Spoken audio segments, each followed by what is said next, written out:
বিএনপির ভারপ্রাপ্ত চেয়ারম্যান তারেক রহমানের পররাষ্ট্র বিষয়ক উপদেষ্টা সিলেট-২ আসনের ধানের শীষের প্রার্থী হুমায়ুন কবিরের সম্মানে যুক্তরাজ্যের বার্মিংহামে মতবিনিময় সভা হয়েছে। বিশ্বনাথ ও ওসমানীনগর প্রবাসীদের উদ্যোগে আয়োজিত এ সভায় প্রবাসীরা ব্যাপক উৎসাহ উদ্দীপনায় অংশ নেন। এমদাদুল হক লাবলুর ক্যামেরায় লোকমান হোসেন কাজীর রিপোর্টে দেখুন বিস্তারিত।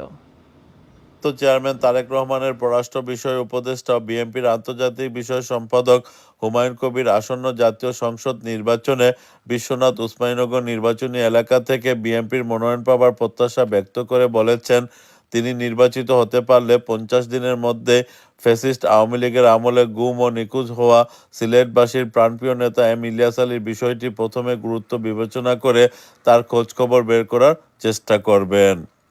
হুমায়ুন কবির সোমবার যুক্তরাজ্যের বার্মিংহামে তার সম্মানে বিশ্বনাথ ওসমানীনগর প্রবাসীদের উদ্যোগে অনুষ্ঠিত এক মতবিনিময় সভায় যোগ দিয়ে তিনি একথা বলেন।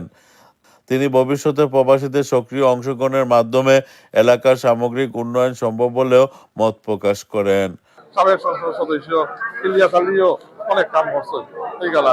তো এখন দেখো আপনার আমি কোন লাগাই এটা কিন্তু বাঙ্গিয়া পড়ে গেছে। মানে আগামী গত 15 বছর কিচ্ছু হয়েছে না।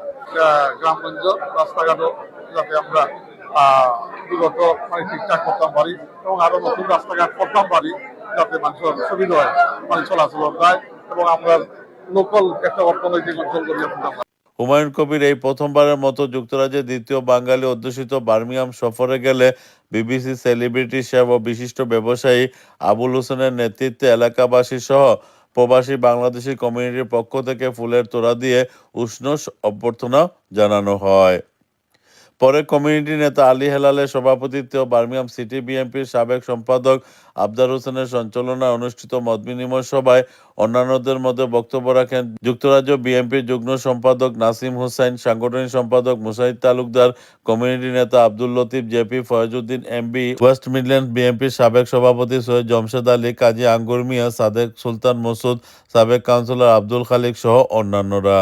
সবাই দলমত নির্বিশেষে আগামী জাতীয় নির্বাচনে সবাইকে ঐক্যবদ্ধ করে বাংলাদেশ জাতীয়তাবাদী দল বিএনপিকে শক্তিশালী করে সরকার গঠনে সহায়তার জন্য সবাইকে এগিয়ে আসারও আহ্বান জানান। বার্মিংহাম থেকে লোকমান হোসেন কাজী, আই-1 টিভি।